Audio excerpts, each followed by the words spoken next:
The National Association of Nigerian Traders, NANTS, says it is set to inaugurate its modern small-scale abattoir in Giri, Gwagwalada Area Council of the Federal Capital Territory, FCT.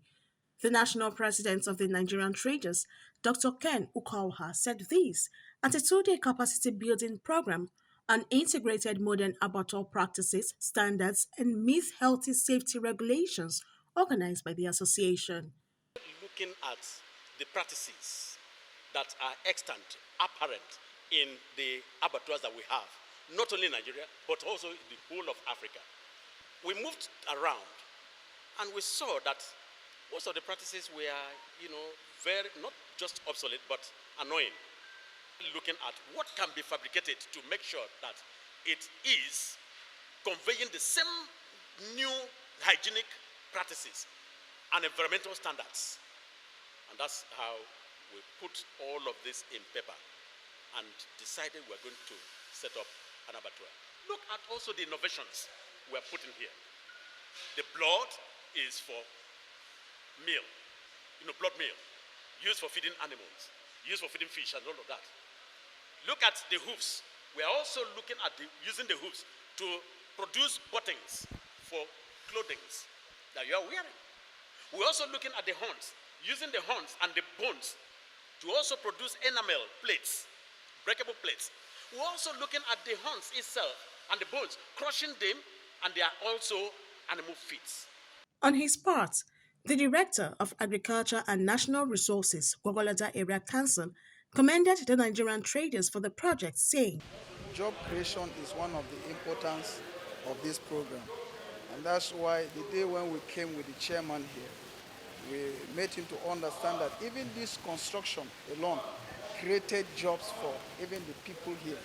Over 241 people benefited from even the project going on, the building project.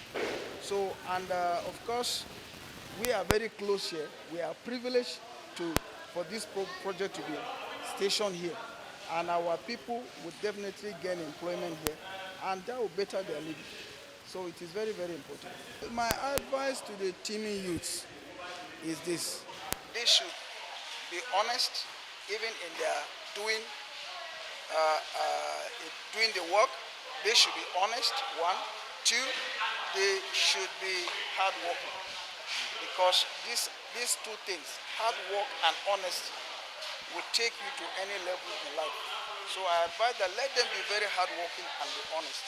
Similarly, the chief of Giri community said that the project would go a long way in empowering youths in the community.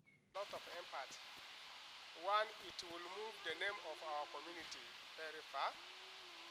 Secondly, it will also give us job opportunities.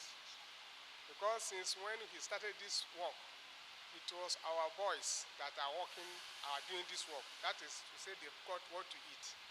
And when we come for cleaning and other things, it was the community invited me to come and see what is going on. And it was the community that did the whole of the work. Even in the training, some of our boys and girls are there in the training. And the guards are also our boys. So in this vein, there is a lot of chances for us to have job opportunity. Ms. Precious Akintade, agricultural economics student of University of Abuja, said she could learn how meat is processed and prevented from being contaminated. From this with the way the meats are being processed, how it's being prevented from being contaminated, and how it's being turned, the waste product is being turned to biofuel, which can be used for lights and for fertilizer. And also I planned this also brought my enlightenment how I can also use, because before now as an agric student I've planned to have a large farm. So with this, instead of me buying fertilizer, I can use fertilizer gotten from the waste product, and it's better since it's an organic one, so I can produce a really good organic plants and crops. Another beneficiary, graduate of political science, University of Abuja, said that the program enlightened him about the processes of slaughtering, preservation, packaging, and handling of meat. By attending this program, I've been able to know the processing, the preservation, and the packaging of how to handle meat. From the slaughtering down to the packaging, we've been able to know, and we are taught what it takes, about what it takes to site a slaughterhouse, which is known as a abattoir, and also we are taught of how to convert the waste materials into something useful, unlike gaseous elements, in order for it to be a source of fire in roasting the skin and also the bones, the animal horn, and also this thing. So many of the waste, the urine, to convert it to something useful, to a useful resources. The abattoir is equipped with modern facilities, including a processing unit, 50 cow capacity lathe, 10,000 liters tank biodigester, and a roaster unit.